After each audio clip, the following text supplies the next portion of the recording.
Welcome to the Deep Dive. Today we're looking at Alberta, where Premier Danielle Smith's government has, introduced a bill making it easier to hold referendums. Right, and that includes the possibility of one on separation from Canada. Exactly. And as you might expect, this has triggered a really strong reaction, particularly from First Nations in the province. Yeah, it certainly has. So for this deep dive, we've gathered quite a few recent news pieces. They cover the legislation itself, the responses from First Nations leaders, which have been very clear, and also some of the legal thinking around it all.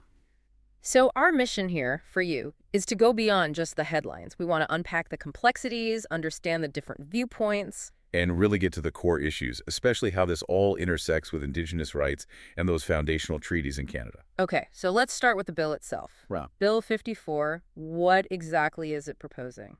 All right, so maybe it helps to look at the current system first for these citizen-initiated referendums in Alberta. Good idea. Currently, there are different bars to clear. If it's a non-constitutional thing, something within Alberta's power, you need signatures from 10% of registered voters. Okay. But if it's a constitutional issue, like separation, that jumps to 20% of all voters. Yeah.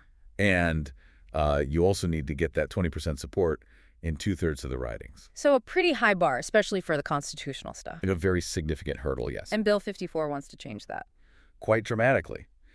The proposal basically creates one standard for all citizen-initiated referendums. Doesn't matter if it's constitutional or not. And that standard is? It would be 10% of the people who actually voted in the last election. Right. So that works out to roughly 177,000 signatures based on the last numbers. Okay. And they're also proposing to give people more time to actually collect those signatures. So it definitely seems like a lowering of the threshold, particularly for something as, monumental as a separation vote. Does the bill do anything else? Yes, that's important too. Bill 54 also proposes lifting the current ban on corporations and unions, donating to these initiative campaigns, and recall campaigns too. So campaign finance is involved as well. Exactly. It's a broader look at those roles. Now, Premier Smith herself has said she doesn't actually support separation, so why make it easier to potentially hold a vote on it? What's the rationale there? Well, her public stance is that there's a lot of frustration in Alberta, a feeling of alienation from the federal government. Particularly around oil and gas. Especially around oil and gas, yes. The argument seems to be that this isn't just a fringe idea anymore, and this bill gives Albertans, a clearer path to voice those grievances, maybe even act on them. And some groups are already lining up, aren't they, with specific ideas? Definitely. The Alberta Prosperity Project, for instance. They've been quite public about it and even drafted a potential question. What's the wording? It's very direct. Do you agree that the province of Alberta shall become a sovereign country and cease to be a province of Canada? Wow, no ambiguity there. None at all. Now, given the reaction, especially from First Nations, the government did add an amendment to Bill 54 later on. What was that about? Yes, they added a clause. It says any separation referendum question has to state clearly that it wouldn't threaten existing treaty rights. And the Justice Minister said they were listening. That was the phrase used, yes. Justice Minister Mickey Emery said they are listening to First Nations concerns. But has that amendment actually eased those concerns? It sounds like maybe not. That's putting it mildly. I mean, the opposition NDP, for example, they've basically called it lip service. Why is that? Their point is the government already has a legal duty to respect treaty rights. So adding this line doesn't actually change anything substantial or offer new protection. It doesn't address the core problems First Nations are raising. Right. Which brings us squarely to that core issue, the incredibly strong and unified opposition from First Nations. It really has been remarkable. You're seeing First Nations from Treaty 6, Treaty 7, Treaty 8 territories all speaking out, plus the Assembly of First Nations at the national level. The AFN National Chief, Cindy Woodhouse-Nepinak, she's had some strong words. Very strong. She called the whole separation discussion irresponsible. And she heavily criticized the Alberta government for a lack of consultation with First Nations on this. And she framed it as unconstitutional. Yes, arguing any separation attempt would be unconstitutional and a, quote, direct affront to the sacred treaties that predate the province itself. That phrasing, predate the province itself, really highlights the perspective, doesn't it? It absolutely does. You have to understand, from their perspective, these treaties weren't just about giving up land. They were nation-to-nation agreements about sharing and coexistence, made with the Crown, a distinct entity. not with the province of Alberta. Exactly. So the idea of a province unilaterally deciding to leave Canada fundamentally disrupts that relationship, kind of ignores those original agreements. The core belief is that First Nations never ceded their inherent rights to the land, to the resources. So the treaties are seen as being with the Crown, the federal level, not subordinate to the province. Precisely. That's the nation-to-nation understanding, and it's why this idea of provincial secession is seen as such a direct challenge. And this viewpoint is leading them to call for a review of some pretty old agreements. Yes, the national chief specifically called for a federal review of the natural resource transfer agreements from way back in 1930. Why those specifically? The argument is First Nations were never consulted when those agreements were made, agreements that transferred control over resources from the federal government to the provinces. Okay. And we're hearing similar things from leaders within Alberta, too. Oh, absolutely. The Confederacy of Treaty 6 First Nations put out a statement saying Premier Smith's government is, quote, not interested in partnership. They called Bill 54 divisive and an attack on their treaties. And they're vowing to fight it. Unequivocally. Mm. They said they'll fight against separation and any referendum that threatens their treaties. Other chiefs have echoed this? Yes. Mm-hmm. Chief Sheldon Sunshine from Sturgeon Lake Cree Nation and Chief Billy Joe Takaro from Monkey Sioux Cree First Nation jointly said the amendment means nothing. Strong language. Very. They said the whole bill needs to be, quote, shredded. They stressed unity and resistance, and they actually organized a protest at the legislature. And Grand Chief Greg Desjardins. He really hammered home that nation-to-nation point. Yeah. Our relationship is nation-to-nation with the Crown, he said, and that relationship must be respected. He also signaled they're ready for court battles. Chief Tony Alexis of Alexis Nakota Sioux Nation mentioned taking a deeper dive. Yeah, he said they're looking closely at the legal and political angles of Bill 54, and they're reaching out, coordinating with other First Nations groups to build a unified response. And we heard from Chief Kelsey Jocko of Cold Lake First Nation, too. Willingness for legal action there as well. Yes, he was very clear, ready to launch a constitutional challenge. He said these are our lands, and suggested the Premier should focus on uniting Alberta, not dividing it. It really shows the depth of the feeling here. There was also mention of taking this international. That's right. There are reports that some First Nations leaders hope to get an audience with King Charles III when he visits Canada. To discuss the treaties directly. Exactly, to bring these concerns about the treaties and the potential separation referendum directly to the Crown, essentially. So it definitely seems like legal challenges are not just possible, but likely.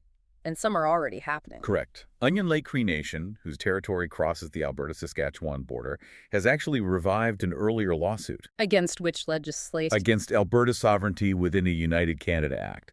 And they've explicitly linked this move to the, quote, ongoing separatist talks.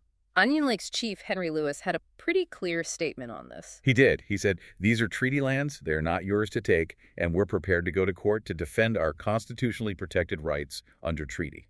And that lawsuit seeks injunctions. Yes, to stop the Sovereignty Act from applying to their First Nation. It's about protecting those treaty rights he mentioned.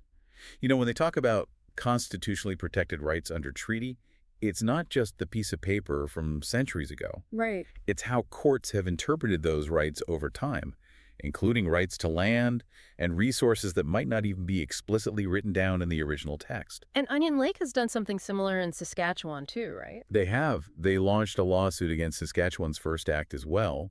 So you see a pattern here challenging provincial laws they see as overstepping onto treaty rights territory without proper consultation.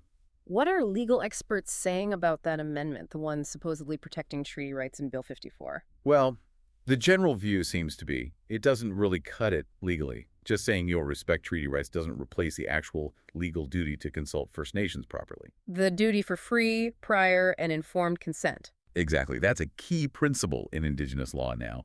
And just adding a line to a bill doesn't fulfill that obligation if the substance of the bill could impact their rights. We also heard from Professor Matthew Wildcat at the University of Alberta. Yes, his perspective is really important. He put it very bluntly. Indigenous peoples are not subjects of Alberta. They are partners. Partners. Partners. And he argues that these treaties are basically the biggest roadblock to Alberta, even legitimately thinking about a separation referendum. There's also a historical parallel people bring up from Quebec. Right, the 1995 Quebec referendum. That's a key precedent.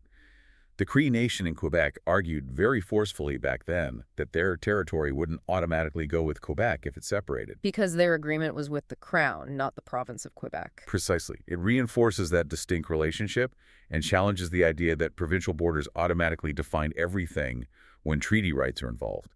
It's fascinating. These issues just keep coming up in Canada. And the discussion even moves into international law. A little bit, yeah. The point's been raised that under international law, Indigenous peoples have rights, including self-determination. Which could mean? Well, hypothetically, if Alberta were to separate from Canada, some argue that Indigenous nations within Alberta could also potentially seek their own secession based on those international rights. It just adds another whole layer of complexity. So finally, what about the actual constitutional process? Can a province just leave? No. It's not clear at all how that would work legally. The Supreme Court looked at this regarding Quebec. And what did they say? They said unilateral secession, just declaring independence, isn't legal. But they also said if a province held a referendum with a clear question and got a clear yes vote, Then what? then there would be a political obligation for the federal government and all the other provinces to negotiate. And crucially, the court said those negotiations must include First Nations. So no simple path. It would mean massive, complex negotiations involving everyone. Everyone with a stake, absolutely. Just quickly before we wrap up, any economic impacts being felt from just the talk of this? There are some suggestions, yes. Some reports indicate that this uncertainty around a potential separation vote might already be causing some economic jitters in Alberta. Uncertainty isn't usually good for investment, for business planning. Okay, so as we finish this deep dive, what are the main takeaways for you, the listener?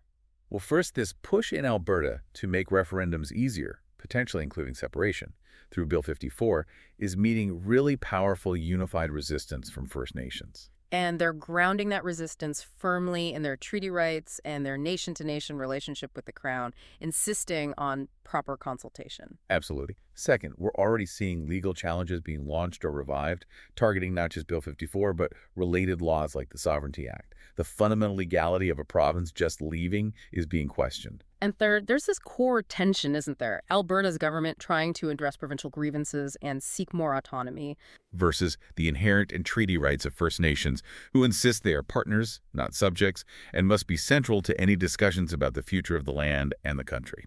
which leaves us with a final thought for you to ponder. Considering how absolutely foundational treaties are to Canada's existence, how might this whole situation in Alberta, whatever happens with this specific bill or referendum idea, end up reshaping how we understand sovereignty and self-determination? Not just for Alberta, but for Indigenous nations and for Canada as a whole. It's a huge question with potentially far-reaching consequences.